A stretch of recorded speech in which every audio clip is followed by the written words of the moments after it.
तो देखिए सबसे पहले बात करते हैं बिहार की अवस्थिति और सीमाएं से रिलेटेड। तो अगर हम यहाँ पे पहले पॉइंट्स के बारे में डिस्कशन करें तो यहाँ पे मैंने लिखा है कि लगभग बिहार की जो आकृति है वो कैसी है, तो आयताकार है।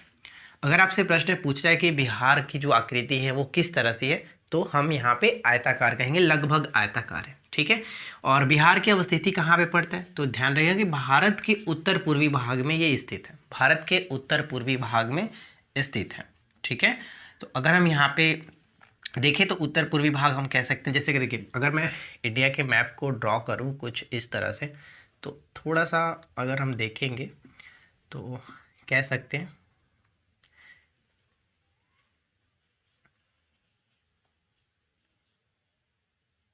अगर हम इस तरह से ड्रॉ करना भी चाहूँ तो हमारा जो अगर बिहार की देखें तो बिहार की स्थिति कुछ इस तरह से आएगी। यानी अगर हम इसको डिवाइड करेंगे तो कहीं ना कहीं हमारा ये उत्तर पूर्वी इधर आएगा, उत्तर पूर्वी भागों में पड़ता है। ठीक है। बिहार की स्थिति उत्तर पूर्वी भागों में पड़ता है। ठीक है। अब यहाँ पे ध्यान समझिएगा कि भारत के कुल क्षेत्रफल का जो बिहार का क्षेत्रफल है, बिहार का जो हिस्सा है वो कितना है, तो भारत के कुल क्षेत्रफल का 2.86%, 2.86% ही पड़ता है। तो ये बहुत इंपॉर्टेंट है।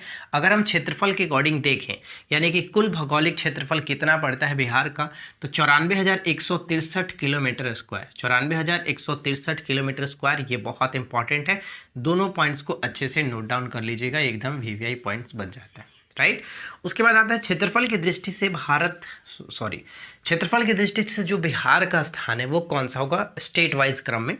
तो देखिए अगर हम बात करें कि पहले क्या होता था, कि पहले ये 12वां स्थान होता था, पहले 12वां स्थान होता था।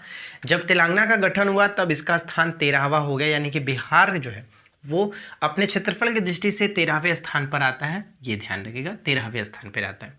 ठीक है। और जनसंख्या के मामले में तो आपको पता ही है, जनसंख्या के मामले में दूसरा स्थान है।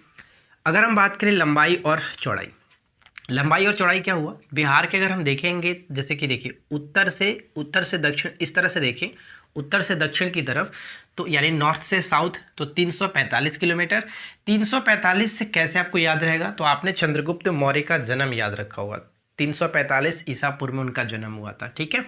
और अगर हम यहाँ पे चौड़ाई की बात करते हैं, यानी कि पूरब से पश्चिम, ईस्ट से वेस्ट चौड़ाई की बात करें, तो टोटल हो जाता है कितना किलोमीटर, 433 किलोमीटर। 433 किलोमीटर लंबाई हो जाता है, यानी कि चौड़ाई हो जाता है। सॉरी 483 है ना, 483 क्या था, तो गौतम बुद्ध का जो मृत्यु हुआ था, गौतम बुद्ध की मृत्यु, यही है आपका 483 ईसा पूर्व। दोनों आप डेट याद रख सकते हैं बहुत ही सिंपल तरीके से, 345 किलोमीटर और 483 किलोमीटर। अब देखिए जो पेपर में पूछा गया था आपका अक्षांशीय और देशांतर, ये विस्तार पूछा जाता है, इसको आपको याद रखना है अच्छे तरीके से। अगर हम अक्षांशीय विस्तार की बात करते हैं तो टोटल कितना होता है, 24 डिग्री 20 मिनट 10 सेकेंड से 27 डिग्री 33 मिनट 35 सेकेंड उत्तरी अक्षांश होता है। देखिए उत्तरी अक्षांश कहने का मतलब क्या हुआ, अगर हम ग्लोब पर देखेंगे तो आपको पता है कि ग्लोब पर कुछ इस तरह से ये जो हमारा हॉरिजॉन्टल लाइन होता है उसको हम लोग अक्षांश कहते हैं। तो अगर हमारा जो बीचों बीच से जाकर गुजरता कौन सा है, तो कर्क रेखा गुजरता है, यानी कि 23.5 डिग्री होता है। अगर हम इसके ऊपर में जाएंगे तो ये हमारा जो बिहार की स्थिति आता है, ये हमारा अक्षांश जो गुजरता है वही अक्षांश होता है आपका 24 डिग्री 20 मिनट 24 डिग्री 27 डिग्री, यानी 24 डिग्री ये आपका पड़ता है 24 डिग्री वाला।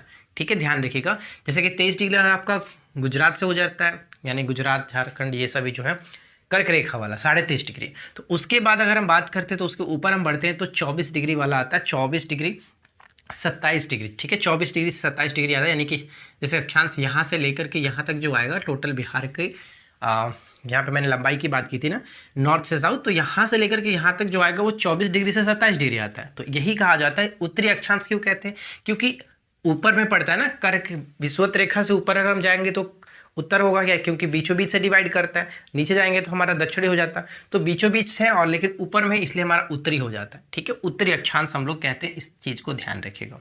ठीक है। तो इसको याद रखना है, 24 डिग्री 20 मिनट और हो जाता है कितना 10 सेकेंड, लेकिन 24 डिग्री के बाद कितना 27 डिग्री 31 मिनट 15 सेकेंड, ये ध्यान रखिएगा। ठीक उस तरह से देशांतरीय विस्तार होता है। देशांतरीय विस्तार किसके कहते हैं, जो आपका वर्टिकल लाइन होता है उसको कहते हैं वर्टिकल लाइन। तो बिहार से इस तरह से जब गुजरता है तो ये क्या है, ये देखिए आपका इधर अगर हम जाएंगे तो ये आपका पश्चिमी हो जाएगा, इधर पूर्वी हो जाएगा। तो अगर हम देखेंगे बीचों बीच से ये आपका 0 डिग्री है, तो इधर जाएंगे तो क्या है पूर्वी देशांतर। ठीक है। पूर्वी देशांतर हो जाएगा, इसलिए कहा जाता है। तो कितना से कितना 83 डिग्री 19 मिनट 15 सेकेंड से 88 डिग्री 17 मिनट 40 सेकेंड। देखिए यहाँ पे ध्यान दीजिएगा, 83 से 5 बढ़ा है और उसके बाद क्या है 2 कम और फिर से यहाँ पे 10 कम। तो इस तरह से देख सकते हैं 5 दूनी की 10, यहाँ पर भी समझ में आ जाएगा। तो थोड़ा सा लॉजिक लगा करके याद रखिए, याद हो जाएगा। 83 डिग्री 19 मिनट 50 सेकेंड से 88 डिग्री 17 मिनट 40 सेकेंड, ठीक है।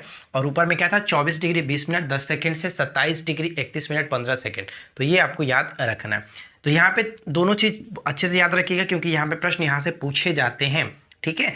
और सीमाओं की बात करें कि इसकी सीमाएं जो है वो बिहार की सीमाएं कैसे है, तो उत्तर में नेपाल से लगता है, दक्षिण में झारखंड से लगता है और पूरब में पश्चिम बंगाल से और पश्चिम में उत्तर प्रदेश से। बिहार जो है सिर्फ और सिर्फ एक ही कंट्री से अंतर्राष्ट्रीय सीमा बनाती है, वो है नेपाल के साथ, ठीक है। अब बात करते हैं कि नेपाल के साथ बिहार के कितने जिले सटते हैं, ये प्रश्न भी पूछा जा सकता है। तो टोटल 7 जिले हैं जो कि नेपाल के साथ साझा होते हैं। और वो 7 जिले कौन कौन से हैं, तो हमने इसे याद रखने के लिए एक छोटा सा तरीका भी दे दिया है। आप चाहो तो तरीके को फॉलो कर सकते हो या फिर आप डायरेक्ट 7 जिलों के नामों को याद रखिए। अररिया, मधुबनी, सीतामढ़ी, सुपौल, चंपारण यानी कि पूर्वी चंपारण, पश्चिमी चंपारण दोनों सटता है, ये हो गया। और एक साथ में आपका किशनगंज। टोटल 7 जिले हैं जो कि नेपाल के साथ साझा होते हैं। ट्रिक हमारा क्या बनता है, ट्रिक अगर आप याद रखना चाहते हैं तो ट्रिक आप याद रख सकते हैं। अरे मधु ये शिशु चंपारण की है, अरे मधु ये शिशु चंपारण की है। अरे से मतलब हो गया आपका अररिया, मधु से हो गया मधुबनी, ए से यहाँ पे कोई मतलब नहीं बनता है। शिशु में 2 आप तोड़ लीजिए, सी से सीतामढ़ी और सु से सुपौल। चंपारण में दोनों हो जाएगा, पूर्वी चंपारण पश्चिमी चंपारण। की के मतलब हो गया किशनगंज। तो इस तरह से 7 जिलों के नाम याद रख सकते हैं। उसके बाद आता है दक्षिण में। दक्षिण में किसके साथ सटता है, झारखंड के साथ। टोटल 8 जिले साझा होते हैं। तो 8 जिलों के नाम कैसे याद रखेंगे, तो यहाँ पे 8 जिलों के नाम आप देख सकते हैं, औरंगाबाद, भागलपुर, गया, जमुई, कटिहार, नवादा, रोहतास और बांका। तो इसमें 8 जिलों के नाम याद रखने के लिए छोटा सा तरीका ये है कि और भाग के जा केनरा बैंक, ये आपका ट्रिक काम करेगा। और भाग के जा केनरा बैंक, ठीक है। और भाग के जा केनरा बैंक। और से हो गया औरंगाबाद, भाग से हम भागलपुर और गया दोनों को तोड़ लेंगे। के यहाँ पे साइलेंट रख लेते हैं। जा का मतलब हो गया जमुई, के का मतलब हो गया कटिहार, न से नवादा और रा से आपका रोहतास, बैंक से बांका, ठीक है। तो इस तरह से आप नेपाल के 7 जिले और झारखंड के 8 जिलों के नामों को याद रख सकते हैं। तो ये बहुत ही छोटा सा आपका बिहार के अवस्थिति और सीमाएं से रिलेटेड जो कि परिचय था। इसके बाद हम बात करेंगे बिहार की जो चट्टानें हैं, जैसे धारवाड़ चट्टानें हैं, टर्सियन युग की चट्टानें हैं, विंध्य चट्टान के अंतर्गत कौन कौन से जिले आते हैं। तो इस तरह के प्रश्न भी अक्सर आपको देखने को मिलते हैं जो कि बहुत ज़्यादा इंपॉर्टेंट भी है। तो मैं आपको बहुत अच्छे तरीके से याद कराने की कोशिश करूँगा और आपको समझा भी दूंगा कि लोकेशन क्या है उनका, यानी कि किस जिले में कौन सी चट्टानें आपको देखने को मिलती हैं। तो एग्जाम्स में आपको ऑप्शंस के थ्रू भी इसी तरह से पूछा जाता है कि निम्नलिखित में से बताइए कि किस जिले में, यानी कि विंध्य चट्टान जो है वो किस जिले में आती है। या फिर पूछा जा सकता है कि धारवाड़ की चट्टान निम्नलिखित में से किस जिले में नहीं आती है, इस तरह से। तो आपको जिले के नाम याद रखने होंगे, तो मैं आपको अच्छे तरीके से बता दूंगा इसके नेक्स्ट वीडियो में, ठीक है। Hello everyone, welcome back to online study zone. आज की इस वीडियो में लोग बात करने वाले एक बहुत ही इंपॉर्टेंट जो टॉपिक है, बिहार के चौहद्दी से रिलेटेड, बिहार के आसपास के जो राज्य हैं उनसे कौन कौन से जिले सटते हैं, इसके बारे में हम लोग थोड़ा सा चर्चा कर लेंगे, क्योंकि एग्जाम्स के पॉइंट ऑफ व्यू से ये भी कहीं ना कहीं इंपॉर्टेंट हो जाता है। तो ध्यान दीजिएगा, बहुत ही कम समय में हम इसको कवर करने की कोशिश करेंगे और कुछ चीज़ों को ट्रिक से याद करेंगे और कुछ चीज़ों को आपको डायरेक्ट थोड़ा सा याद करना है। तो चलिए शुरू करते हैं। देखिए, सबसे पहले हम बात करते हैं उत्तर में। उत्तर में अगर हम बात करें तो कौन सा देश बस जो कि बिहार के उत्तर में कौन सा देश है, नेपाल। तो नेपाल से पूछा जा सकता है कि कितने जिले हैं बिहार के जो कि सटते हैं, अपनी सीमा को साझा करते हैं। तो टोटल 7 जिले हैं जो कि साझा करते हैं। अब वो 7 जिलों के नाम आपको याद रखना है, क्योंकि एग्जाम्स में पूछा जाएगा कि निम्नलिखित में से कौन सा जिला नेपाल के साथ अपनी सीमा साझा करता है, या फिर निम्नलिखित में से कौन सा जिला अपनी सीमा साझा नहीं करता है। तो 2 तरह से क्वेश्चंस पूछे जा सकते हैं। तो इसमें हमें क्या देखना है, सबसे पहले आपको ऊपर में जो भी मैप में आपको दिखेगा, मैप आपको स्क्रीन पे मैंने बनाया, लेकिन इसमें आपका जो कि मैंने जिले को डिनोट नहीं किया, तो आप स्क्रीन पे एक मैप देख सकते हैं। इसमें आपको अच्छे तरीके से क्लियरली दिख रहा होगा और इसमें आपको समझ में आएगा कि कौन सा जिला किस तरह से, ठीक है। वैसे भी आपको मैप याद होगा ही होगा। अब देखिए, यहाँ पे अगर हम बात करें कि नेपाल के साथ 7 जिले कौन कौन से सटते, तो मैंने यहाँ पे एक छोटा सा ट्रिक लगा रखा है। अगर आप याद करना चाहो तो डायरेक्ट जिलों के नामों को याद रख सकते हैं क्रम से, कोई प्रॉब्लम नहीं है। अगर आपको याद रखने में दिक्कत होती है तो फिर थोड़ा सा ट्रिक लगा करके याद रख लीजिए और आप एक बार मैप को देख लीजिएगा, कंफ्यूजन नहीं रहेगा कि कौन सा जिला कहाँ पे है और कौन से जिले के यानी कि क्रम क्या है, यानी अगर पूरब से पश्चिम पूछ लिया फिर पश्चिम से पूरब पूछ ले तो वहां पे आपको मैप थोड़ा सा ध्यान में रखना है। तो चलिए हम शुरू करते हैं। यहाँ पे देखिए बस आपको जिले के नाम याद कराने की कोशिश की गई है, 7 जिलों के नाम आप यहाँ से देख करके समझ सकते हैं। ट्रिक हमारा बहुत ही सिंपल सा है। अरे मधु, मधु नाम की कोई लड़की है उसे कहा जा रहा है अरे मधु। ये जो शिशु है यानी कोई जो बच्चा है शिशु है उसके बारे में बात की जा रही है कि अरे मधु ये जो शिशु है वो कहाँ का है, चंपारण की है। ये शिशु कहाँ के, चंपारण की है। अब चलिए समझते हैं ट्रिक। अरे का मतलब हो गया अररिया, मधु से क्लियर हो जाएगा मधुबनी। ए यहाँ पे कोई मतलब नहीं रखता, इसको हम लोग काट देते हैं। शिशु से 3-4 देखते हैं, यानी कि सी का मतलब हो गया सीतामढ़ी और सु का मतलब हो गया सुपौल, सीतामढ़ी और सुपौल। ठीक है, चंपारण में मैंने 5 और 6 दोनों लगा रखा है क्योंकि पश्चिमी चंपारण पूर्वी चंपारण दोनों जो है वो नेपाल के साथ सीमा साझा करता है। ठीक है, पश्चिमी चंपारण पूर्वी चंपारण दोनों सीमा साझा करता है। और उसके बाद आता है किशनगंज, यानी कि जो लास्ट में आप यहाँ पे देख रहे हैं ये पॉइंट आपका किशनगंज हो जाता है। तो आई होप कि ये ट्रिक आपको समझ में आ गई होगी और अच्छी तरीके से आपको याद भी हो जाएगा। अरे मधु ये शिशु कहाँ का है, तो चंपारण की है। बस इस तरह से ध्यान रखिए कि अररिया, मधुबनी, सीतामढ़ी, सुपौल, पश्चिमी चंपारण, पूर्वी चंपारण और किशनगंज। ठीक है, नेपाल के साथ 7 जिले अपनी सीमा साझा करते हैं।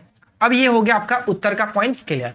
अब उसके बाद बात करते हैं दक्षिण। दक्षिण में पता है हमें झारखंड है, झारखंड के साथ बिहार के टोटल 8 जिले साझा होते हैं। तो चलिए हम यहाँ पे देखते हैं 8 जिलों के नाम।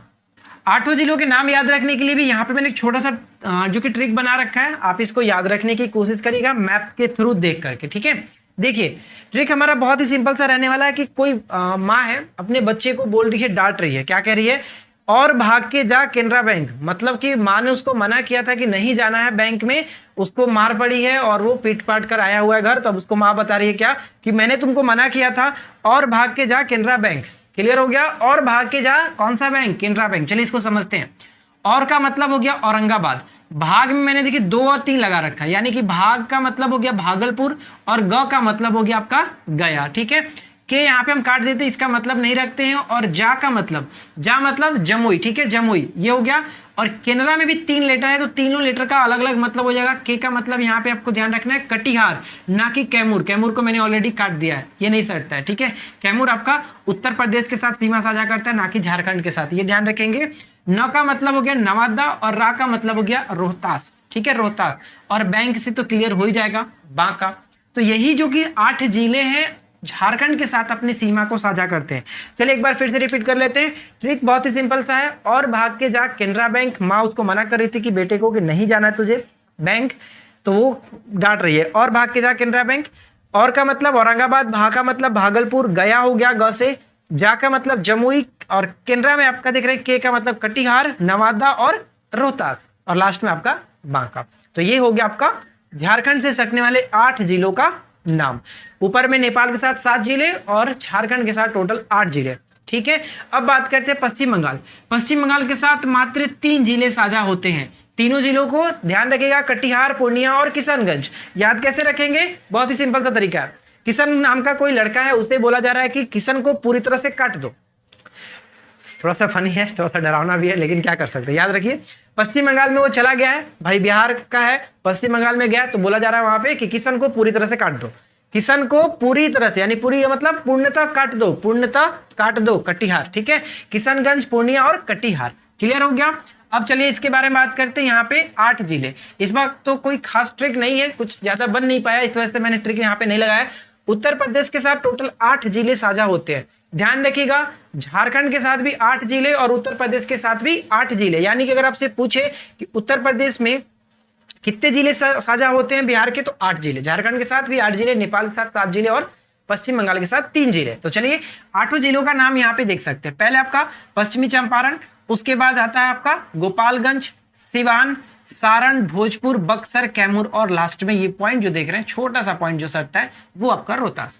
ठीक है, क्या क्या है, तो पश्चिमी चंपारण, गोपालगंज है, उसके बाद सिवान, सारण, उसके बाद भोजपुर, बक्सर और कैमूर, रोहतास। इस तरह से याद रखिएगा 8 जिलों के नाम।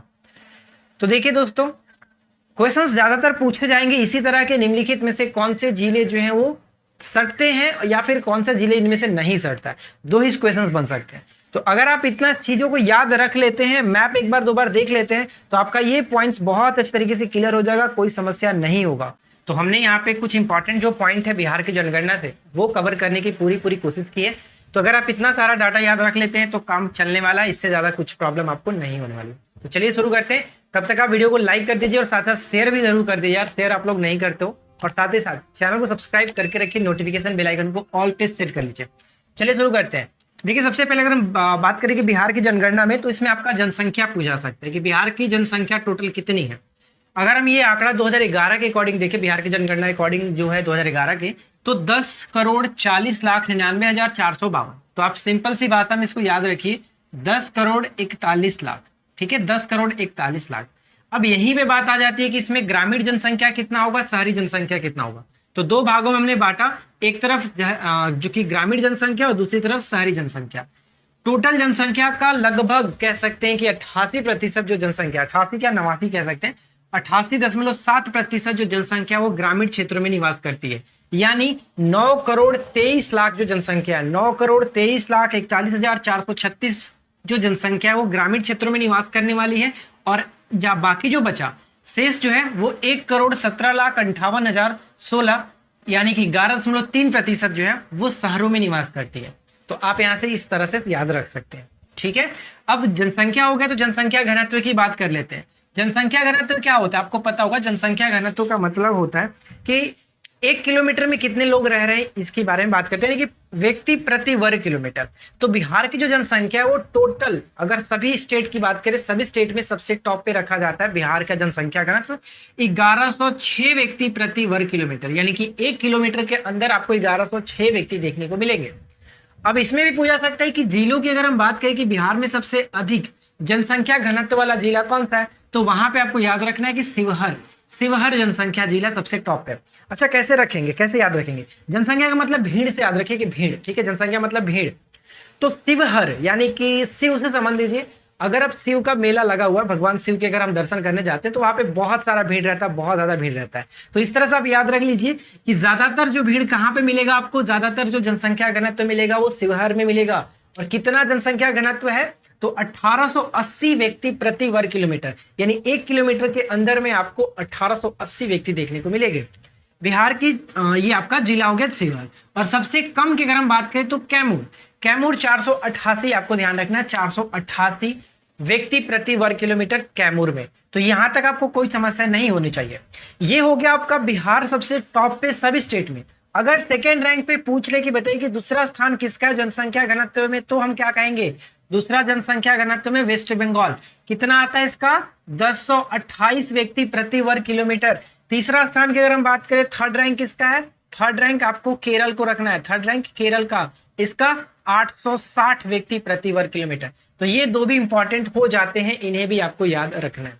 राइट, अब बात करते हैं इसके आगे। अब देखिए 2001 से लेकर के 2011 की जो जनगणना हुई उसके अकॉर्डिंग अगर हम दशकीय वृद्धि की बात करें कि दशकीय जनसंख्या में वृद्धि कितनी हुई, कितनी प्रतिशत की, तो 25.42%, 25.42%।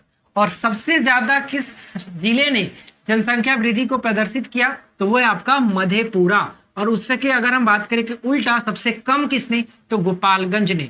ये ध्यान रखना है। ठीक है, दशकीय जनसंख्या वृद्धि कितनी हुई, तो 25.42%। सबसे ज्यादा जो कि दशकीय जनसंख्या प्रतिशत किसने दर्शाया, किस जिले ने, तो वो है मधेपुरा। कितना, 31.12%। और सबसे कम किसने, सबसे कम आपका गोपालगंज हो गया 19.02%। इसमें सबसे इंपॉर्टेंट आपका ये रहने वाला है 25.42%। इसे याद रखिएगा किसी भी तरीके से। ठीक है, अब बात करते हैं लिंगानुपात। देखिए लिंगानुपात आपका दो तरह से होता है, एक तो आपका पुरुष महिला पे लिंगानुपात बनता है, एक आपका शिशु पे लिंगानुपात बनता है। क्वेश्चंस को जरूर एक बार पढ़ लीजिएगा कि क्वेश्चंस में शिशु लिंगानुपात कह रहा है या फिर डायरेक्ट लिंगानुपात पूछा जा रहा है।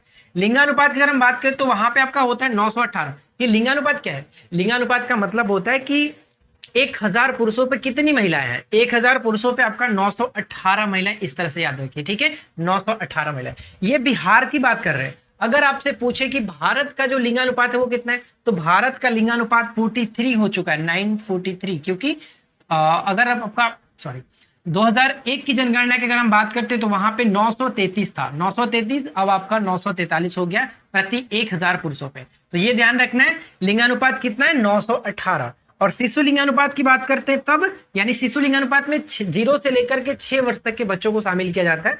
उसमें आपका 935 जो कि कह सकते हैं महिला प्रति पुरुष, यानी कि बालिका बालक पे रख सकते हैं इस तरह से, तो 935। ठीक है, अब सर्वाधिक जो लिंगानुपात वाला जिला है वो कौन सा है, तो गोपालगंज। सर्वाधिक लिंगानुपात वाला जिला गोपालगंज, कितना है 1021 महिला प्रति 1000 पुरुष, तो यहाँ पे इसका ज्यादा है। उस तरह से न्यूनतम की अगर हम बात करते हैं तो न्यूनतम में आपका मुंगेर हो जाएगा 876 महिला प्रति 1000 पुरुष। ठीक है, ये इंपॉर्टेंट है, इंपॉर्टेंट पॉइंट है, इसको याद रखना है। ठीक है, लिंगानुपात कितना 918, सर्वाधिक यहाँ पे गोपालगंज, सबसे कम आपका हो जाएगा मुंगेर में। क्लियर। अब बात करते हैं शिशु लिंगानुपात, तो शिशु लिंगानुपात 935 है। सर्वाधिक कहाँ पे होगा, सर्वाधिक आपका किशनगंज में है 971, और सबसे न्यूनतम कहाँ पे, वैशाली में 904। तो ये आपका इंपॉर्टेंट हो गया, इतना याद रखना। यहां तक तो कोई समस्या नहीं होनी चाहिए, सब चीज क्लियरली समझ में आ रहा होगा। डाटा अच्छे से याद रखने की कोशिश करिएगा, कौन सा जिला टॉप पे है, कौन सा जिला न्यूनतम स्थान पे है, उन दोनों को याद रखना है। अब बात करते हैं हम लोग साक्षरता। साक्षरता की अगर हम बात करें तो इसमें बिहार की जो साक्षरता है वो कितना है, 61.8%। ओवरऑल सभी स्टेट में सबसे कम है। ठीक है, ओवरऑल सभी स्टेट में सबसे कम है 61.8%। अब इसमें पुरुष साक्षरता कितना है, महिला साक्षरता कितना है, तो पुरुष साक्षरता 71.2%, जबकि महिला साक्षरता आपका 51.5, यानी कि 51.5%। इस तरह से याद रख सकते हैं। देखिए ध्यान दीजिएगा, बिहार का जो साक्षरता वो कितना है, बिहार का साक्षरता आपका हो जाता है 61.8%, जबकि पुरुष साक्षरता कितना हुआ, पुरुष साक्षरता आपको याद रखना 71.2%, और महिला साक्षरता कितना याद रखेंगे 51.5%, 51.5%। तो ये इंपॉर्टेंट है। अब अगर आपसे पूछे कि सर्वाधिक साक्षरता वाला जिला कौन सा हुआ, सर्वाधिक साक्षरता वाला जिला आपका हो जाता है रोहतास। रोहतास जो कि कितना प्रतिशत, 73.37%। याद रखने में सिंपल है, 73 और इसको पलट दीजिए उल्टा, 73.37%। और न्यूनतम साक्षरता वाला जिला कौन सा हुआ, पूर्णिया। पूर्णिया। अब ध्यान दीजिए, अगर आपसे क्वेश्चंस पूछ ले कि सर्वाधिक पुरुष या फिर सर्वाधिक महिला साक्षरता वाला जो जिला है वो कौन सा हुआ, यानी कि सर्वाधिक की ही बात करें, पुरुष और महिला दोनों में रोहतास टॉप पे है, और सर्वाधिक साक्षरता वाला जिला में भी रोहतास टॉप पे है। लेकिन अगर आपसे पूछे कि न्यूनतम महिला साक्षरता वाला जिला कौन सा हुआ, न्यूनतम महिला साक्षरता में आपका हो जाएगा सहरसा, जबकि न्यूनतम पुरुष साक्षरता में हो जाएगा पूर्णिया। तो ये थोड़ा सा ध्यान रखना है, कंफ्यूज नहीं करना है, राइट। तो आशा करते हैं कि यहां तक आपको कोई समस्या नहीं हुई होगी, सब चीज अच्छे से क्लियर हो गया होगा।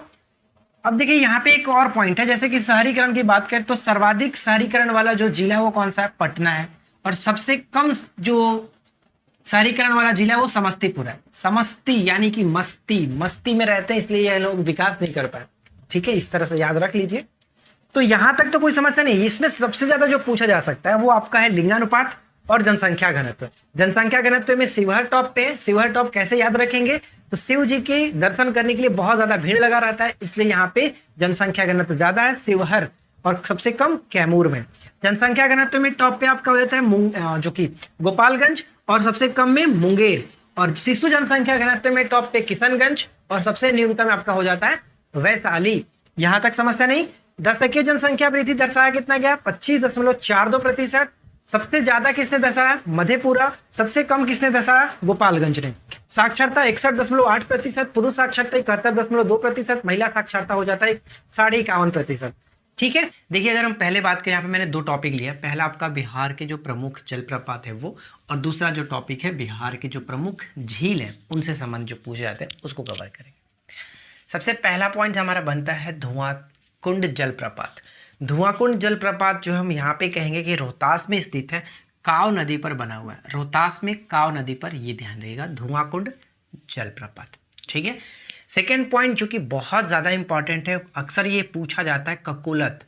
ककोलत जो जलप्रपात है वो कहाँ पे पड़ता है, नवादा जिले में स्थित है ककोलत जलप्रपात। इसे आप डायरेक्ट याद रखेगा, अक्सर आपने पढ़ा होगा ककोलत जलप्रपात कहाँ पे है, नवादा में, राइट। थर्ड पॉइंट आता है दुर्गावती जलप्रपात। दुर्गावती जो जलप्रपात है वो रोहतास के छान पापर में स्थित है, और मैं आपको बता दूं कि ये बिहार की सबसे ऊंचा जलप्रपात है। बिहार का सबसे ऊंचा जलप्रपात, इसकी जो हाइट है करीब 90 मीटर है, ये भी याद रखिएगा। ठीक है, बिहार का सबसे ऊंचा जलप्रपात दुर्गावती जलप्रपात, इसे आपको याद रखना है।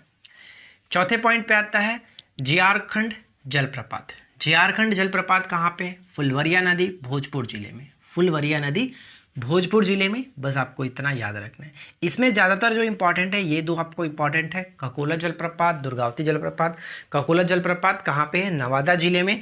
और दुर्गावती जलप्रपात रोहतास के छान पापर में स्थित है और ये बिहार का सबसे ऊंचा जलप्रपात है, इसे याद रखिएगा, ठीक है, 90 मीटर हाइट के साथ। तेलहर जलप्रपात कहाँ पे? तेलहर जलप्रपात पड़ता है कैमूर में। तेलहर जलप्रपात कैमूर, इसे याद रखिएगा, तेलहर जलप्रपात कैमूर में। करकट जलप्रपात की बात करें तो ये भी आपका कैमूर में, यानी कि कैमूर में दो जलप्रपात, एक तो आपका तेलहर हो जाएगा और दूसरा यहाँ पे ध्यान रहेगा करकट जलप्रपात, दोनों तेलहर और करकट कैमूर में। कर्मनासा जलप्रपात, कर्मनासा अपवित्र नदी मानी जाती है, आपको पता होगा, और ये कह सकते हैं कि बिहार में जो दक्षिण की ओर से गंगा में प्रवेश करने वाली एक नदी है, सबसे पूर्वी नदी मानी जाती है, यानी कि दक्षिण की तरफ से गंगा में प्रवेश करने वाले पश्चिमी नदी ना, सबसे पश्चिमी नदी मानी जाती है, ये ध्यान रखिएगा। और पूर्वी नदी की बात करें तो पूर्वी नदी आपका अजय हो जाएगा, ये याद रखिएगा, अजय। और अगर हम उत्तर से अगर हम बात करें कि उत्तर से गंगा में मिलने वाले सबसे पश्चिमी नदी कौन सी होगा, तो घग्गर याद रखेंगे। और अगर हम पूरब से बात करें कि गंगा में प्रवेश करने वाले उत्तर की तरफ से सबसे पूर्वी नदी कौन सा है, तो वो आपका महानंदा हो जाता है, ठीक है। तो कर्मनासा जलप्रपात बक्सर जिले में, ये ध्यान रखिएगा, बक्सर जिले में। और मांझर कुंड की बात करें तो मांझर कुंड जलप्रपात सासाराम में स्थित है। तो देखिए यहाँ पे जो आपको याद रखना है वो ज़्यादातर दो चीज़ बहुत इंपॉर्टेंट है, ककोला जलप्रपात, दुर्गावती जलप्रपात याद रखिए। हो सकता है आपका ये तीनों में से कुछ भी पूछ ले, तेलहर जलप्रपात, करकट जलप्रपात, तो ये आपको याद रखना है। अब हम लोग बात करते हैं प्रमुख झील के संबंध में, और नीचे आप कमेंट करके बताइएगा कि नेक्स्ट जो टॉपिक है आप किस पे देखना चाहेंगे। हम कोशिश करेंगे नेक्स्ट टॉपिक उस पर एक वीडियो बनाने की, ठीक है। तो देखिए सबसे पहला अगर हम प्रमुख झील की बात करें तो कांवरताल झील। कांवरताल झील कहाँ पे है? काफ़ी चर्चा में था, क्यों चर्चा में आपको बताता हूँ। कांवरताल झील बेगूसराय में पड़ता है, बेगूसराय में पड़ता है। और ये कह सकते हैं कि रामसर स्थल में शामिल होने वाला भारत का 39वां जो कि रामसर साइट्स था, 39वां रामसर साइट था और बिहार का पहला रामसर साइट है, ठीक है। कांवरताल जो झील है बेगूसराय में पड़ता है और ये पूरे रामसर में, जैसे अगर हम बात करें कि भारत से टोटल रामसर की संख्या कितनी होगी, रामसर साइट्स की संख्या कितनी होगी, तो 49 हो चुका है। 49 में इसका स्थान कौन सा था, तो 39वें स्थान पर इसको शामिल किया गया था और ये बिहार का पहला जो कि रामसर स्थल है, ये ध्यान रखेंगे, ठीक है। अब बात करते हैं गोगाबिल। गोगाबिल जलप्रपात डायरेक्ट पूछा था कि कहाँ पर स्थित है, तो ये कटिहार जिले में पड़ता है, कटिहार जिले में पड़ता है, इसे याद रखिएगा। और ये बिहार का पहला सामुदायिक रिजर्व घोषित किया गया था, सामुदायिक रिजर्व घोषित किया गया था गोगाबिल झील को, जो कि कटिहार में स्थित है, ठीक है। थर्ड पॉइंट पे क्या आता है? कुशेश्वर झील। थर्ड पॉइंट पे कुशेश्वर झील, ये ध्यान रखेंगे, कुशेश्वर झील कहाँ पे? दरभंगा। अगर मैं आपसे पूछूं कि दरभंगा किस नदी के किनारे बसा हुआ है, तो क्या आप कमेंट करके बताएंगे कि इसका राइट आंसर क्या है, कि दरभंगा किस नदी के किनारे स्थित है, ठीक है। चौथा पॉइंट क्या है? सिमरी झील। सिमरी झील कहाँ पे पड़ता है? सहरसा। सिमरी झील सहरसा, नाम से थोड़ा सा क्लियर होगा, सी दोनों में सा आपको दिख रहा होगा, स इसमें भी स है, इसमें भी स है। सिमरी झील सहरसा, सिमरी सहरसा, इस तरह से। और अनुपम झील, अनुपम झील की बात करें तो ये आपका हो जाएगा कैमूर के साथ, अनुपम झील कैमूर के साथ, ठीक है। अब अगला पॉइंट आपका होता है घोड़ा कटोरा झील। थोड़ा सा नाम अजीब है, घोड़ा कटोरा झील कहाँ पे पड़ता है? घोड़ा कटोरा झील, ये आपका राजगीर नालंदा, नालंदा के राजगीर में स्थित है। इसके संबंध में एक छोटा सा कहानी भी कहा जाता है। एक्चुअली ये बात ये है, कैसा माना जाता है कि महाभारत में जो राजा जरासंध थे, उनका ये जो था स्थान, यानी कि राजगीर का जो ये स्थान था, घोड़ाशाला था, घोड़ाशाला था, इसलिए इनका ये जो नाम दिया गया था, इस स्थान का नाम घोड़ा कटोरा झील नाम दिया गया था, ठीक है। तो बस इससे ज़्यादा आपको ध्यान नहीं रखना। इसमें से सबसे ज़्यादा इंपॉर्टेंट आपका बन जाता है, एकदम वीवीआई बन जाता है, ये आपका पहला पॉइंट्स, कांवरताल झील बेगूसराय, साथ ही साथ गोगाबिल आपको याद रखना है, गोगाबिल झील कटिहार में, जो कि बिहार का पहला सामुदायिक रिजर्व घोषित किया गया था, राइट। और ये आपका जो बेगूसराय आप देख रहे हैं, बेगूसराय ये 39वां और बिहार का पहला रामसर स्थान है, ठीक है। तो आशा करते हैं कि आप लोगों को आज का ये छोटा सा वीडियो, बेहद ही छोटा सा है लेकिन काफ़ी इन्फॉर्मेटिव है, पसंद आया होगा। नेक्स्ट क्या टॉपिक रहने वाला आप नीचे कमेंट करके बताइए, हम नेक्स्ट टॉपिक पे वीडियो बनाने की कोशिश करेंगे। और जो मैंने आपको क्वेश्चंस पूछा था कि दरभंगा किस नदी के किनारे स्थित है, जल्दी से कमेंट करके बताइएगा। तो हम कोशिश कर रहे हैं कि आज की इस वीडियो में आपको बिहार के जो भी प्रमुख जनजातियाँ हैं उनको अच्छी तरीके से याद कराएं, और बहुत ही सिंपल मैंने ट्रिक लगा रखा है ताकि आप जिलों के नाम को अच्छे तरीके से अपने माइंड में सेट कर पाएँ। अगर आप ध्यान से सुनेंगे, एक बार बस ध्यान से सुनिएगा तो ये आपके माइंड में सेट हो जाएगा। वीडियो एंड होते होते आपको ये अच्छे तरीके से याद हो जाएगा कि संथाल जनजाति कहाँ पर मिलता है, मुंडा कहाँ पे है, गोंड कहाँ पे, खारवार कहाँ पे, इन सभी को हम डिस्कस करने वाले हैं। तो वीडियो काफ़ी इंटरेस्टिंग रहने वाला है, तो वीडियो को कर दीजिए लाइक और चैनल को कर लीजिए सब्सक्राइब। तो चलिए शुरू करते हैं। देखिए सबसे पहले बात करते हैं संथाल जनजाति। ठीक है, संथाल जनजाति बिहार में अगर हम बात करते हैं तो बांका, पूर्णिया, कटिहार, भागलपुर और सहरसा। ऑप्शंस में अगर दिया जाएगा तो इसी तरह से दिया जाएगा कि निम्नलिखित में से संथाल जनजाति निम्नलिखित में से किन जिलों में नहीं होती है या फिर किन जिलों में उपस्थित है। ठीक है, तो इस तरह के आपको याद रखना है। तो देखिए एक अगर रखा जाता तो याद कर लगते हैं, लेकिन अगर हम देखेंगे अलग अलग जनजाति अलग अलग जिलों में है तो जिलों के नामों को याद रखना थोड़ा सा मुश्किल हो जाएगा। अगर आप मल्टी टैलेंटेड हैं तो आप याद रख सकते हैं जिलों को, नामों को रट करके कोई प्रॉब्लम नहीं है, क्योंकि याद करना आपकी जिम्मेदारी बनती है। राइट, तो हमने यहाँ पे कोशिश किया, हमसे तो भाई डायरेक्ट याद होगा नहीं, तो हम क्या किए कि हम इसके लिए छोटा छोटा ट्रिक बना लिए। अब ये ट्रिक छोटा छोटा है लेकिन बहुत ही सिंपल सा है, आप याद रख सकते हैं। देखिए ट्रिक क्या है, साथ है बापू का भैंस। साथ है मतलब साथ से आप बस ये समझने के लिए है कि साथ मतलब संथाल जनजाति की बात कही जा रही है। ठीक है, तो साथ है, यहाँ पे है से हमें कोई मतलब नहीं है, साथ है बापू का भैंस। अब इसी को तोड़ना है। देखिए बापू में आप बा जो देख रहे हैं वो बांका जिले के डिनोट करता है, पू आपका पूर्णिया हो गया, का से हम कटिहार को यहाँ पे देखेंगे, और भैंस जो दिख रहा है भ से भागलपुर को उठा लीजिए और स से सहरसा हो गया। यानी कि आप देख सकते हैं बापू का भैंस, साथ है बापू के भैंस से हम याद रख सकते हैं बांका, पूर्णिया, कटिहार, भागलपुर और सहरसा, इन जिलों में संथाल जनजाति पाई जाती है।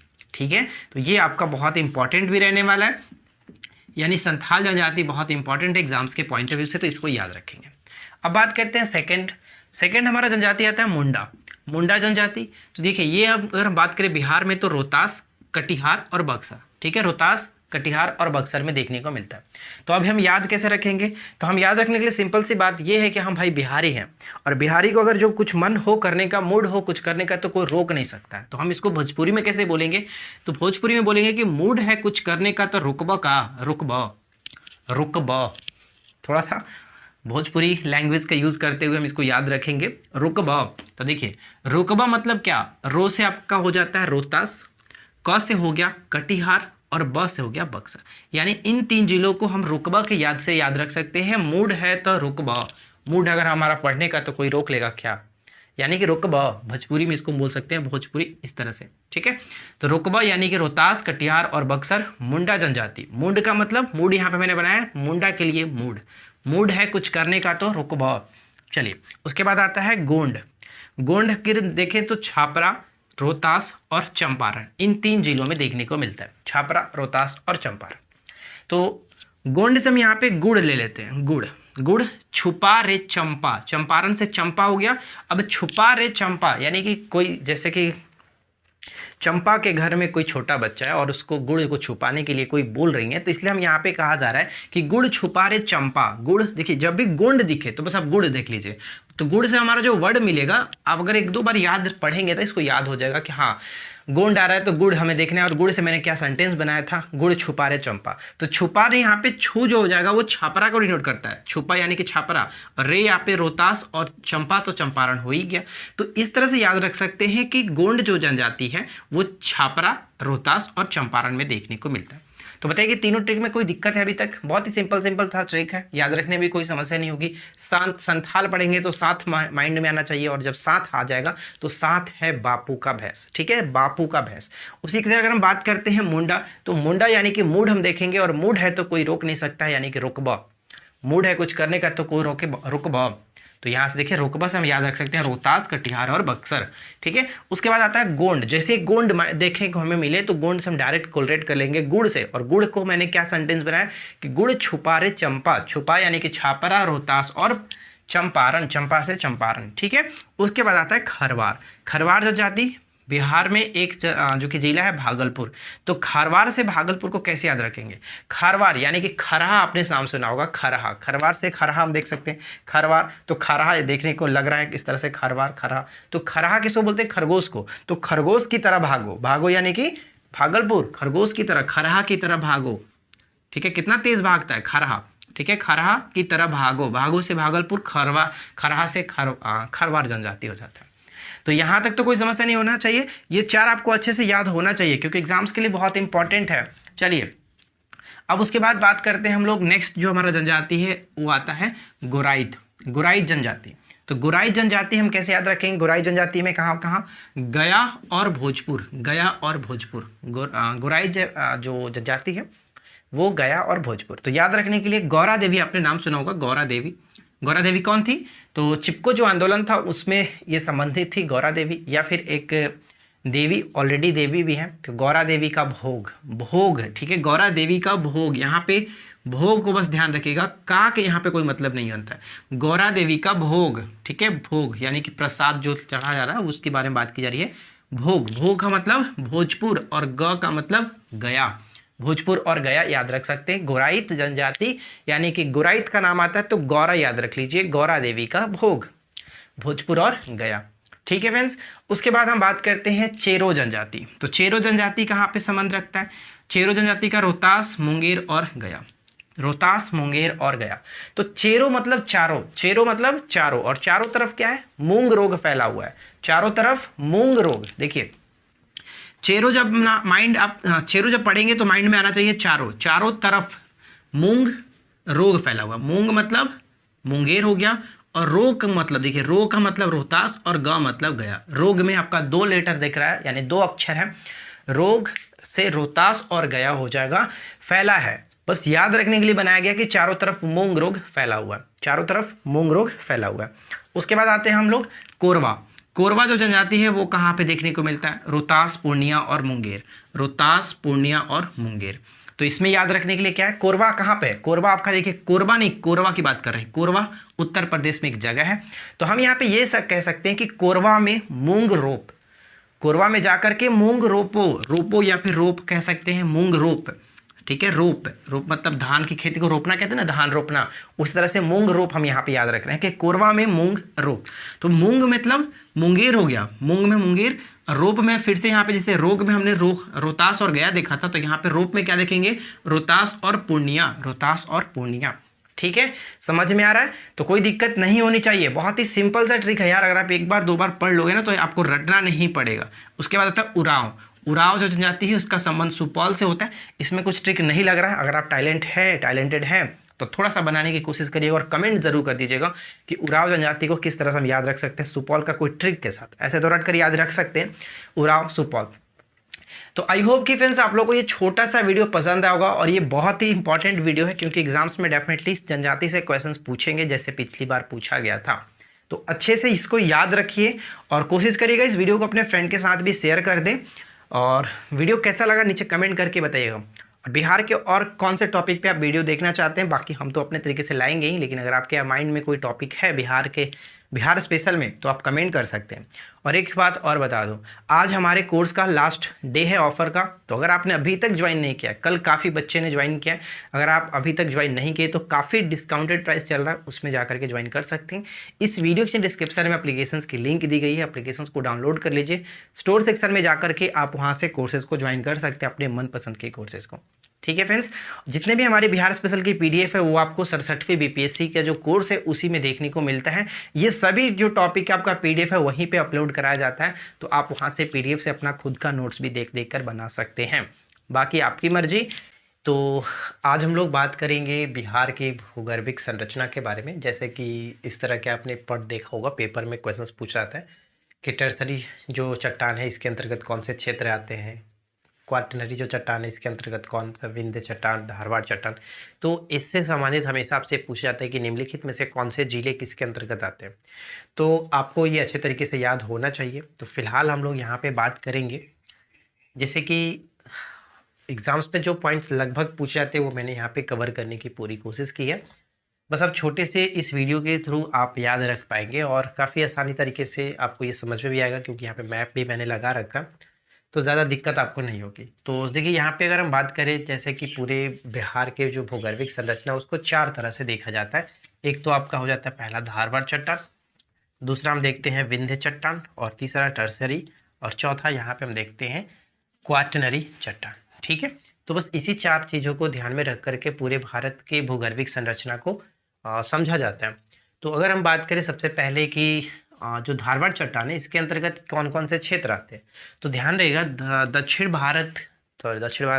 बिहार के जो क्षेत्र है, दक्षिण बिहार और साथ ही साथ दक्षिण पश्चिम कह सकते, सॉरी दक्षिण पूर्व कह सकते हैं, दक्षिण पूर्व के जो क्षेत्र हैं, जैसे हम यहाँ पे देख सकते हैं, मैंने लिख रखा है कि दक्षिण पूर्वी भाग में ये आपका पड़ता है। दक्षिणी भाग और दक्षिण पूर्वी भाग में जो क्षेत्र है उसमें हम देखते हैं धारवाड़ चट्टान। तो इसको याद रखने के लिए मैंने एक छोटा सा तरीका भी बनाया यहाँ पे कि 20 जामुन गिर गया। क्या है? 20 जामुन गिर गया। जामुन का मतलब तो समझ ही रहे हैं कि 20 जामुन गिर गया। तो देखिए अगर आप इस ट्रिक को समझेंगे तो आसानी तरीके से समझ पाएंगे कि 20 का मतलब हो जाता है वेस, वी मतलब बिहार शरीफ, और स का मतलब हो गया शेखपुरा। 20 का मतलब बिहार शरीफ और शेखपुरा। उसके बाद जामुन में हम तोड़ देते हैं जा से जमुई, मुंह से आपका हो गया मुंगेर। मुंगेर का कौन सा क्षेत्र आता है? खड़गपुर की जो पहाड़ी है इसके अंतर्गत। ठीक है। न का मतलब हो गया नवादा, और गिर से हो जाता है राजगीर, और गया से गया। यानी कि 20 जामुन गिर गया धारवाड़ चट्टान को याद रखने का सिंपल सा तरीका है, आप इसको याद रख सकते हैं। अगर हम बात करें कि धारवाड़ चट्टान का जो निर्माण है वो किस युग में था, प्री कैम्ब्रियन युग में इसका निर्माण हुआ था, और ये औसादी चट्टानें होती हैं। ठीक है, औसादी चट्टानें होती हैं। इन चट्टानों में जो कि हम कह सकते हैं सीसा खनिज पदार्थ के रूप में, सीसा, अब्रक, कोबाल्ट, ग्रेनाइट, कोरंडम, एस्बेस्टस आदि जो कि खनिज पदार्थ पाए जाते हैं। तो बस आपको धारवाड़ चट्टान से इतनी सारी जानकारी याद रखनी है, इससे ज़्यादा आपको कुछ नहीं है, बस आराम से क्लियर हो जाएगा, पेपर में आप देखेंगे तो कर सकते हैं। ठीक है। उसके बाद हम आगे बढ़ते हैं और दूसरा पॉइंट हम देखते हैं विंध्य चट्टान। विंध्य चट्टान के अंतर्गत इसका जो निर्माण है वो भी आपका प्री कैम्ब्रियन युग में ही था। बिहार के दक्षिण पश्चिम भाग में सोन नदी के उत्तर में कैमूर और रोहतास में ये देखने को मिलता है। यानी कि ये जो आप क्षेत्र देख रहे हैं, ये जो क्षेत्र है, यानी कि कह सकते हैं कि बिहार का जो दक्षिण पश्चिमी क्षेत्र है, दक्षिण पश्चिमी क्षेत्र में जहाँ पे आपका रोहतास और कैमूर का क्षेत्र आता है, सोन नदी के उत्तर में कैमूर और रोहतास। ठीक है, कैमूर और रोहतास दो ही जगह आप यहाँ पे देख पाएंगे इसमें, तो इस चीज़ को ध्यान रखिएगा। ठीक है। और अगर हम बात करें थर्ड पॉइंट, जैसे कि टर्सियरी जो चट्टान है, तो ये उत्तर पश्चिम भाग में आपको देखने को मिलता है। यहाँ पे ये आप जो भाग देख रहे हैं इसके अंतर्गत टर्सरी चट्टान, इसके अंतर्गत जहाँ पे हम कह सकते हैं पश्चिमी चंपारण का जो क्षेत्र है वो, और इसमें आपका दून की घाटी हो गया, सोमेश्वर की पहाड़ी हो जाता है, और यहाँ पे शिवालिक श्रेणी के मध्य में ये आपका टर्सरी चट्टान देखने को मिलता है। तो ये तीन चीज़ ध्यान रखना है। चौथी की बात करते हैं, चौथा आपका होता है क्वार्टनरी चट्टान। ठीक है, क्वार्टनरी जो चट्टान है ये गंगा के मैदानी क्षेत्र में मिलता है, यानी जैसे जो गंगा आपका इस तरह से होकर के जो बहता है इस तरह से, तो ये सभी जो क्षेत्र आपका जो दिख रहा है, ये मैंने लाइन किया, ये आपका गंगा का मैदानी क्षेत्र, यानी कि बिहार का जो मैदानी क्षेत्र है उसमें आपका कौन सी चट्टान मिलता है, तो क्वार्टनरी चट्टान देखने को मिलता है। ठीक है। और इसका निर्माण अगर हम पूछा जाता है तो ये वर्तमान में भी अभी जारी है। जैसे कि आपने ऊपर में जो देखा था वो आपका प्री कैम्ब्रियन युग में हुआ था, लेकिन इस चट्टान का जो निर्माण है वर्तमान में भी जारी है। ठीक है। तो इस तरह से हम छोटे से पॉइंट के थ्रू समझ सकते हैं चारों चीज़ों को। ज़्यादातर आपका पूछा जाएगा जो धारवाड़ चट्टान और विंध्य चट्टान, तो ये दो चीज़ आपको याद रखना है। जैसे कि धारवाड़ चट्टान के अंतर्गत बिहार शरीफ, शेखपुरा, जमुई, मुंगेर, नवादा, राजगीर और गया ये क्षेत्र आते हैं, और वहीं विंध्य चट्टान के अंतर्गत दो क्षेत्र आएंगे, जैसे दक्षिण पश्चिम के दो क्षेत्र कैमूर और रोहतास, कैमूर और रोहतास। बस ये चीज़ आपको याद रखना है। ठीक है। आज हम इस वीडियो में बात करने वाले हैं बिहार के विविध में वन्यजीव अभ्यारण्य और साथ साथ जो पक्षी विहार है उसके संबंध में। ये जो टॉपिक है वो डेफिनेटली एक क्वेश्चन तो पूछे ही जाते हैं, तो आप इनको अच्छे से याद रखिए, ज़्यादा नहीं है, बस दोनों मिला करके देखा जाए तो 14 से 15 आप इनको अच्छे से याद रख सकते हो, साथ साथ 14 है। ठीक है। तो चलिए हम शुरू करते हैं, और ध्यान दीजिएगा जो मैं बात आपको बताऊंगा उसके याद रखने की कोशिश करिए, बहुत ईजी याद हो जाएगा। चलिए शुरू करते हैं, तब तक आप वीडियो को लाइक जरूर कर दीजिएगा। पहला पॉइंट क्या कह रहा है कि वाल्मीकि नगर जो अभ्यारण्य है, मैंने एक तरफ उद्यान और अभ्यारण्य को अलग कर दिया, पशु पक्षी विहार को अलग कर दिया है, तो पहले इसको देख लेते हैं उसके बाद इसको देखेंगे। ठीक है। तो वाल्मीकि नगर जो अभ्यारण्य है वो कहाँ पे पड़ता है, पश्चिमी चंपारण। पश्चिमी चंपारण, वाल्मीकि जी कहाँ गए, पश्चिमी चंपारण में गए थे, वाल्मीकि जी पश्चिमी चंपारण में गए थे। तो बस थोड़ा सा बात ध्यान रखिएगा ना, वो आपको उसी तरह से माइंड में सेट हो जाएगा। वाल्मीकि नगर अभ्यारण्य पश्चिमी चंपारण। गौतम बुद्ध आपको पता ही है, गौतम बुद्ध ज्ञान की प्राप्ति कहाँ हुई थी, बोधगया में, तो इनकी जो ये अभ्यारण्य जो वो कहाँ पे, गया में। ठीक है, गया में। अच्छा, गया किसके लिए फेमस था मैंने आपको बताया था, बताइएगा नीचे कमेंट करके, गया किसके लिए फेमस है। शायद नहीं बताया था ना, मैं आपको बताता हूँ। गया जो है वो हम कह सकते हैं यूरेनियम के लिए फेमस है, यूरेनियम के लिए गया फेमस है बिहार में। अगला पॉइंट से है कि विक्रमशिला गंगा डॉल्फिन अभ्यारण्य, ये बहुत ज्यादा पूछा था, एकदम वीवीआई है, आप इसको अच्छे से याद रखिएगा। ये तीनों के तीनों इंपॉर्टेंट है, तीनों के तीनों वीवीआई है। विक्रमशिला गंगा डॉल्फिन अभयारण्य जो वो कहाँ पे, भागलपुर में। कैसे याद रखेंगे, विक्रम और शीला नामक दो लोग थे, एक विक्रम लड़का था, विक्रम जो कि शीला लड़की थी, दोनों भाग गए यानी कि भागलपुर। तो इस तरह से याद रखिए, विक्रमशिला गंगा डॉल्फिन अभयारण्य कहाँ पे, भागलपुर में। ये इंपॉर्टेंट बन जाता है। भागलपुर किसके लिए फेमस था, रेशम के लिए, रेशम उद्योग के लिए फेमस है। और साथ ही साथ मैंने आपको बताया था किस खनिज के लिए, तो भागलपुर यानी कि चीनी मिट्टी का बर्तन लेकर के भाग गया, चीनी मिट्टी के लिए भी ये फेमस है। ठीक है। परमान डॉल्फिन अभयारण्य अररिया। अब इसको थोड़ा सा ध्यान दीजिएगा, अरे यार, अररिया को हम लोग कहते हैं अरे यार फरमान जारी करो, अरे यार फरमान जारी करो। यानी कि परमान जो डॉल्फिन अभयारण्य है वो अररिया में है, जबकि विक्रमशिला गंगा डॉल्फिन अभयारण्य कहाँ पे, विक्रमशिला भाग गए, भागलपुर। राइट। संजय गांधी जैविक उद्यान कहाँ पे, पटना में। संजय गांधी जैविक उद्यान कहाँ पे, पटना में पड़ता है। उसके बाद भीमबंध वन्यजीव अभयारण्य, ये भी एकदम इंपॉर्टेंट है, पूछा जाता है, कई बार पूछा गया है, तो ध्यान रखिएगा। भीमबंध जो वन्यजीव अभयारण्य मुंगेर में पड़ता है। मुंगेर किस लिए फेमस था, तो मुंगेर जो कि बॉक्साइट के लिए फेमस है, साथ ही साथ क्वार्टजाइट के लिए फेमस है, ये भी आपको याद रखना है। ठीक है। और मुंगेर जैसे कि आपका बंदूक उद्योग के लिए फेमस है, साथ ही साथ एक और होता है जैसे सिगरेट के लिए भी फेमस है, तो ये ध्यान रखिएगा। राइट। अगला पॉइंट से हमारा बनता है कि पंत अभयारण्य कहाँ पे है, पंत अभयारण्य जिसको हम लोग राजगीर अभयारण्य के नाम से भी जानते हैं, तो ये आपका राजगीर में पड़ता है। तो यहां तक तो कोई समस्या नहीं होनी चाहिए। एक बार फिर से रिपीट कर लेते हैं। वाल्मीकि जी कहाँ गए, पश्चिमी चंपारण। गौतम बुद्ध कहाँ पे, ज्ञान की प्राप्ति, बोध गया यानी कि गया में। विक्रमशिला जो गंगा डॉल्फिन है, विक्रम और शिला दोनों भाग गए थे, तो इनका काम हो गया आपका भागलपुर। परमान है, परमान जो डॉल्फिन अभयारण्य ये कहाँ पे पड़ता है, अरे यार फरमान जारी करो, अररिया, अरे यार मतलब अररिया। संजय गांधी जैविक उद्यान, पटना। भीमबंध वन्यजीव अभयारण्य, भीमबंध मुंगेर, बहुत बार पूछा गया मुंगेर। और पंत अभयारण्य राजगीर। यहां तक समस्या नहीं होगा। चलिए अब बात करते हैं पशु पक्षी विहार के संबंध में। तो ये यहाँ पे ध्यान रखिएगा, यहाँ पे 2-3 है कि जो कि बहुत ज्यादा इंपॉर्टेंट है। जैसे कि आपका पहला हो गया नागानक्टी पक्षी विहार, ये जमुई में पड़ता है। नागानक्टी पक्षी विहार जमुई में, क्योंकि ये फेमस इसलिए भी है कि हाल ही में यहाँ पे जो कि कलरव आपका है, कलरव जो कि महोत्सव भी यहाँ पे मनाया गया था इस पक्षी विहार में, जमुई में। जमुई किसके लिए फेमस है, मैंने आपको बताया था, जमुई यानी कि जो अगर सो गया, जमुई यानी कि जो मुई का मतलब मरना। ठीक है। तो मुई वो हमेशा के लिए सो जाता है, तो सोना के लिए फेमस है। ठीक है। इस तरह से याद रख लीजिए। गोगाबिल पक्षी विहार का संबंध कटिहार, जो पक्षी विहार है वो कटिहार। फेमस किस लिए था, तो ये कह सकते हैं बिहार का पहला सामुदायिक रिजर्व घोषित किया गया, टाइगर नहीं यार, गोगाबिल पक्षी विहार सामुदायिक रिजर्व घोषित किया गया है कटिहार, ये ध्यान रखिएगा। और अगला है हरिया बारा जो हिरण पार्क है, नाम में ही देखिए रिया इस तरह से दिख रहा है ना, रिया। हरिया बारा जो हिरण पार्क है वो अररिया में पड़ता है, अररिया में। कांवरताल बहुत इंपॉर्टेंट, एकदम वीवीआई कांवरताल, क्योंकि भारत का ये 39वां रामसर स्थल है और साथ ही साथ बिहार का पहला रामसर स्थल है, तो इसलिए ये फेमस हो जाता है। बिहार का पहला और भारत का 39वां जो कि रामसर स्थल है, इसे याद रखिएगा। कहाँ पे पड़ता है, बेगूसराय में। बेगूसराय किस लिए फेमस है, किस खनिज के लिए, सोरा के लिए। सोरा मैंने आपको बताया था ना, बेसुरा यानी कि बेगूसराय सोरा। कुशेश्वर पक्षी विहार दरभंगा किस नदी के किनारे बसा हुआ है, बागमती। कुशेश्वर पक्षी विहार दरभंगा, अक्सर ये पूछा जाता है। अगला क्वेश्चन कह रहा है कि सरियामन पक्षी विहार कहाँ पे, सरियामन पक्षी विहार पड़ता है आपका बेतिया में। अगर मन हो तो बतियाओ, मन है तो बतियाओ, मन यानी कि मन से बतियाना यानी कि बेतिया, मन है तो बतियाओ। अगला है सुहियान पक्षी विहार, सुहियान यानी सुबह शाम। क्या करते हैं हम लोग, भोज करते हैं सुबह शाम, सुहियान। इस तरह से याद हो गया।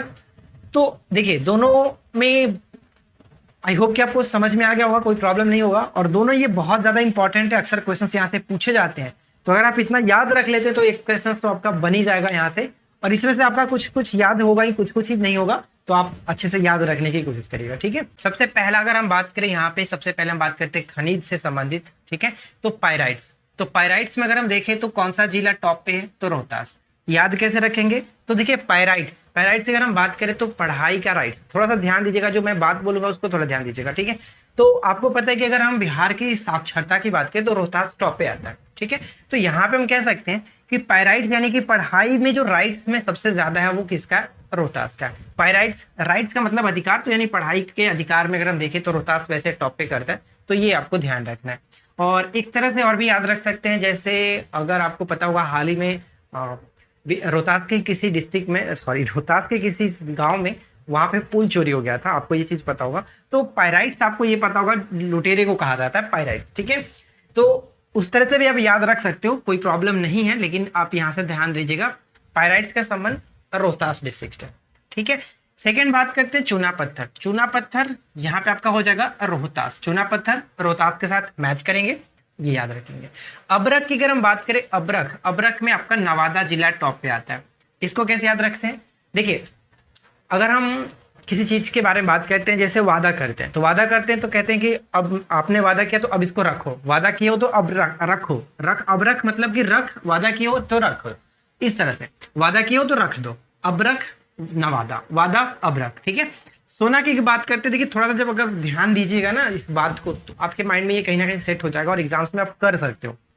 सोना का अगर हम बात करें, सोना जमुई, तो जमुई, अगर मुई का मतलब मरना, तो अगर कोई मुँह जाता है यानी कोई मर जाता है तो क्या होगा? यानी कि वो हमेशा के लिए सो जाता है। मरने का मतलब क्या होगा? कि हमेशा के लिए सो जाएगा, सो गया।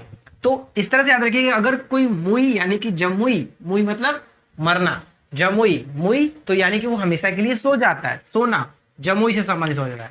बक्साइट, बक्साइट में आप थोड़ा सा बक्सा को उठा लीजिए, बक्साइट से हम बक्सा को उठा लेते हैं और मुंगेर से हम गैर को उठा लेते हैं।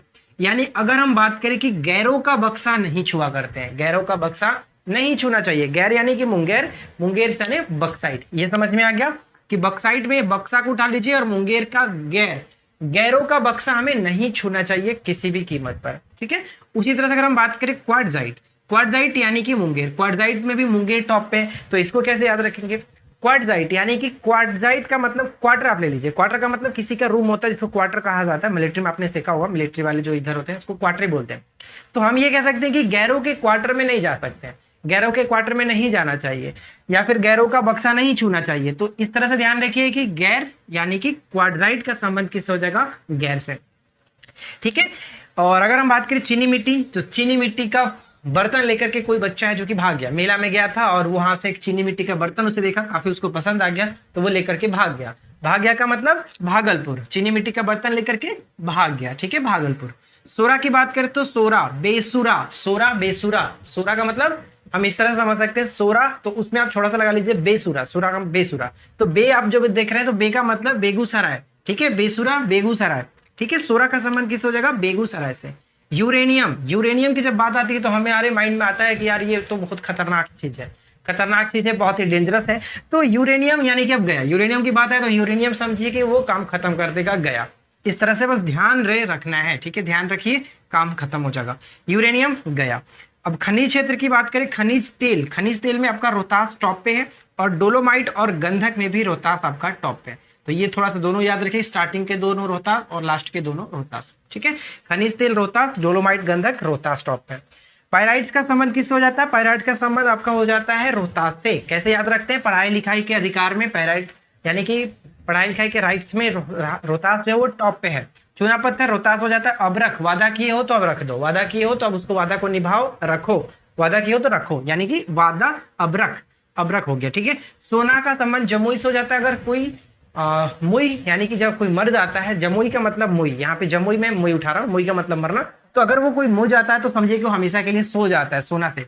बक्साइट यानी कि बक्सा, बक्साइट से बक्सा उठा लेंगे और ये आपका संबंध होगा मुंगेर, यानी कि गैरों का बक्सा नहीं छूना चाहिए। उसी तरह से क्वार्टजाइट आता है, क्वार्टजाइट यानी कि किसी गैरों के क्वार्टर में हम नहीं जा सकते हैं, वो भी ध्यान रखिए।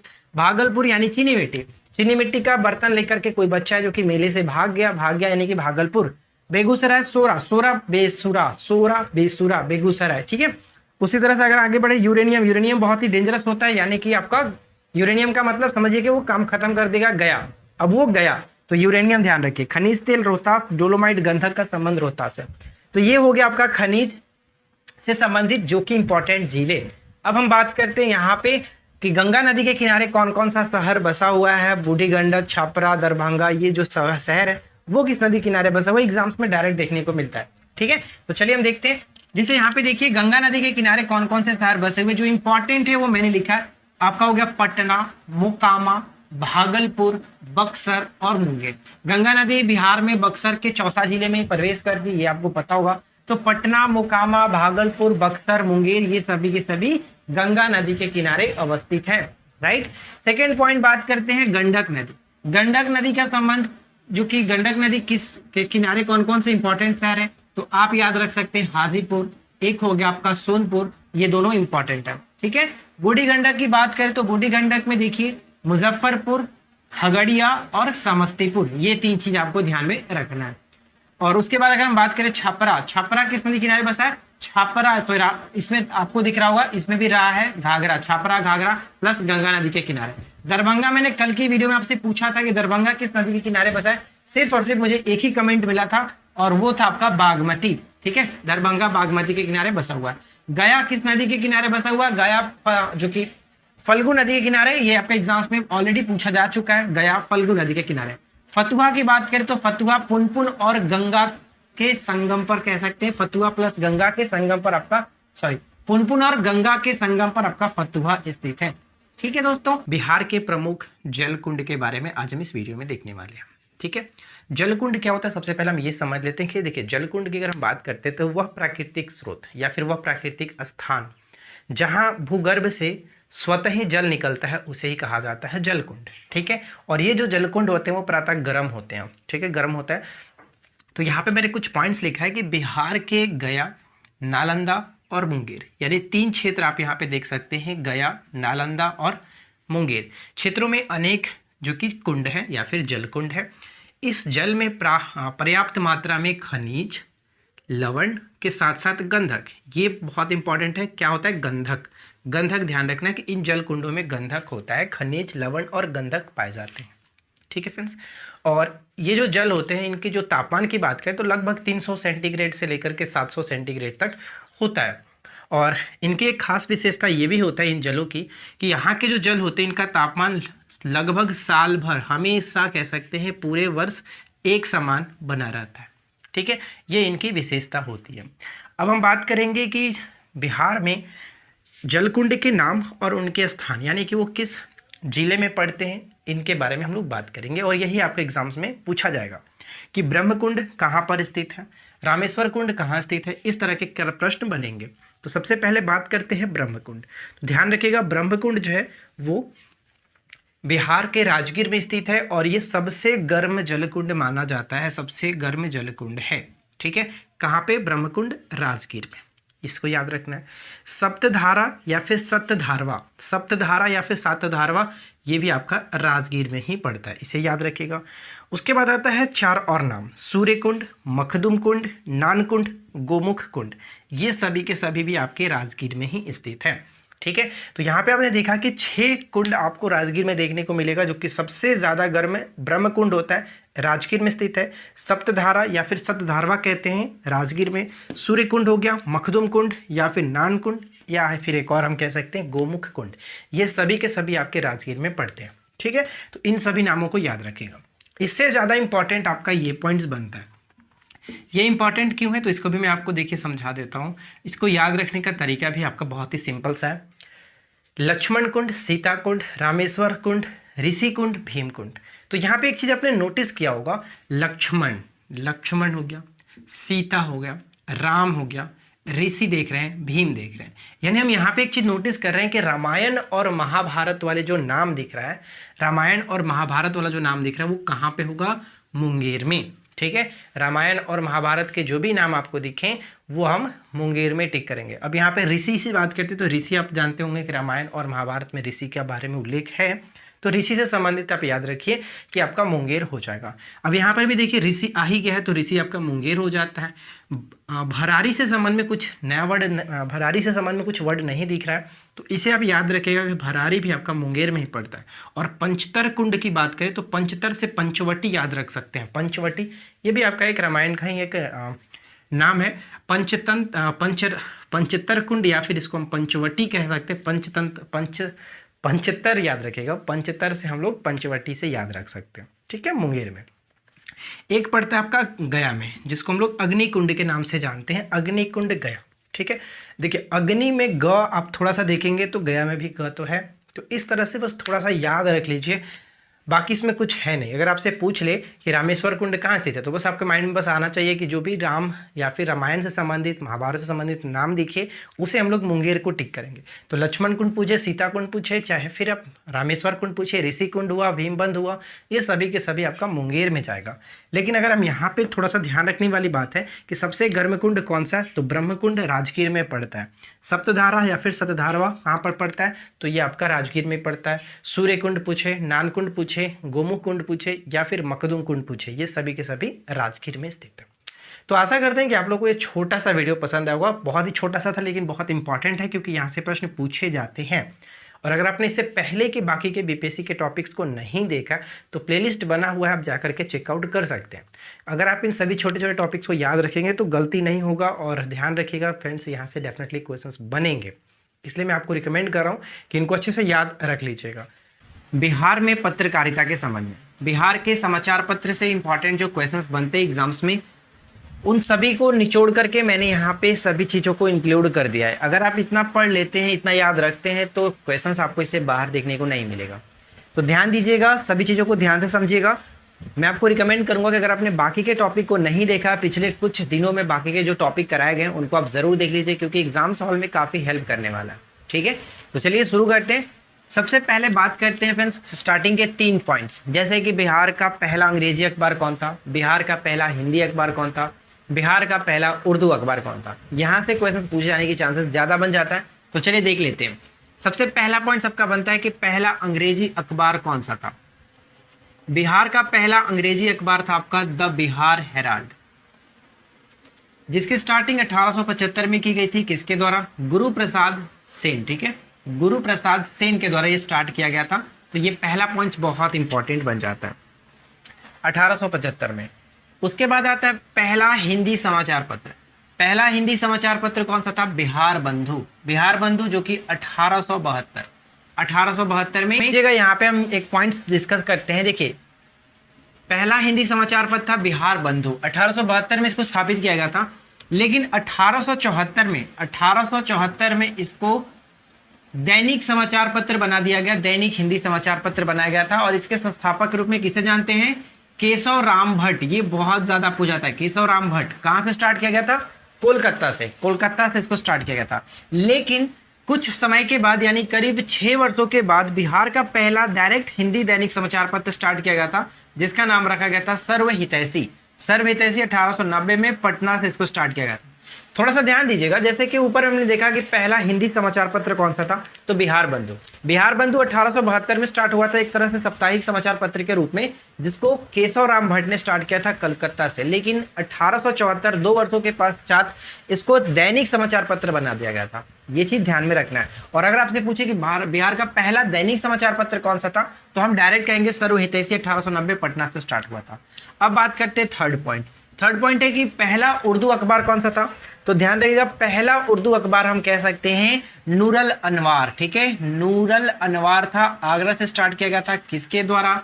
मोहम्मद हासिम के द्वारा। मोहम्मद हासिम के द्वारा। ठीक है, अब मैं आपको बता दूं फ्रेंड्स कि जो लोग अभी तक बिहार एसएससी का जो न्यू कोर्स हमने लॉन्च किया एप्लीकेशंस पे नहीं ज्वाइन किए, तो आपको बता दूं कि जस्ट 199 के साथ आपको वो कोर्स मिल रहा है, जिसमें बहुत सारी चीजें दी गई हैं।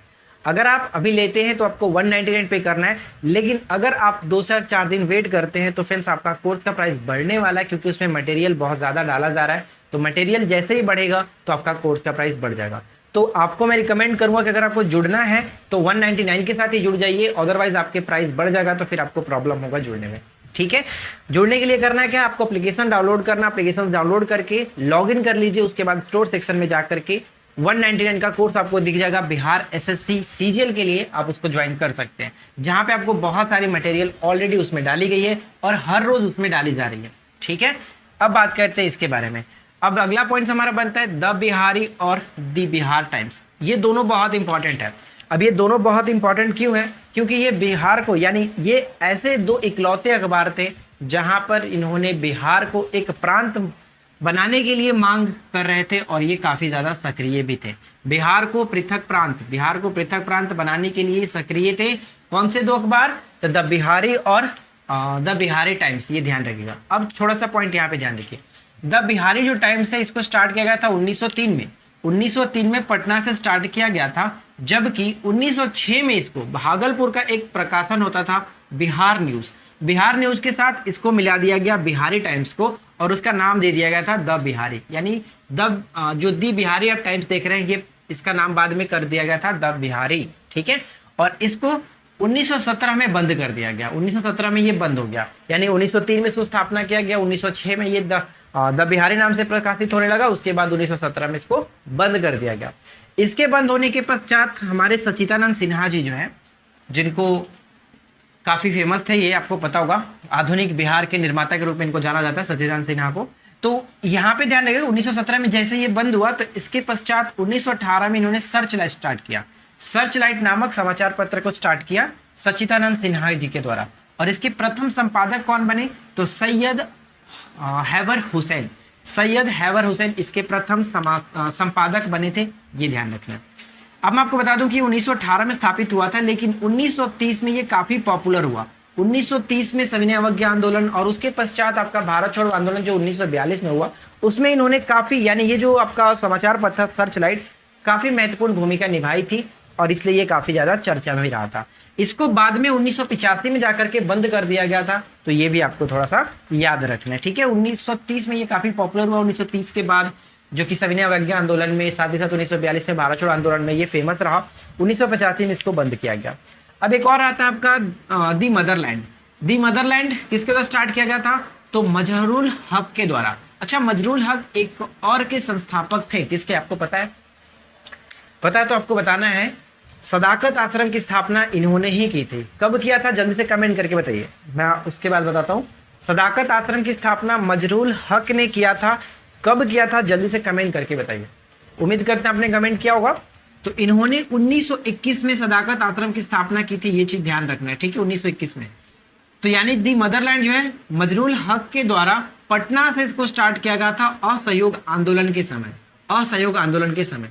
अब आपसे क्वेश्चन है कि असहयोग आंदोलन को गांधी जी ने किस घटना के पश्चात वापस ले लिया था? जल्दी से कमेंट करके बताइएगा। डेट भी आपको बताना है, डेट भी कब असहयोग आंदोलन को स्थगित कर दिया गया था, डेट भी बताइएगा। उसके बाद ध्यान रखिए 1924 में एक और था आपका the Patna times. The Patna times के नाम से मोहम्मद यूनुस के द्वारा स्टार्ट किया गया था द पटना टाइम्स। तो देखिए दोस्तों, बहुत ही छोटा सा टॉपिक था। यहाँ से जो क्वेश्चंस पूछे जाते हैं बिहार के प्रमुख मैंने यहाँ पे इंक्लूड कर दिया, बिहार के इंपॉर्टेंट जो है समाचार पत्र पत्रकारिता। अगर आप इतना याद रखते हैं तो एग्जाम्स में क्वेश्चन आप आसानी से कर सकते हो, कोई प्रॉब्लम आपको नहीं होगा। तो अगर आपको ये वीडियो पसंद आई हो तो वीडियो को लाइक कर दीजिएगा, ज़्यादा से ज़्यादा शेयर कर दीजिए। और अगर आपने इस चैनल को सब्सक्राइब नहीं किया तो सब्सक्राइब करके नोटिफिकेशन बेल आइकन को ज़रूर ऑल पर सेट कर लें।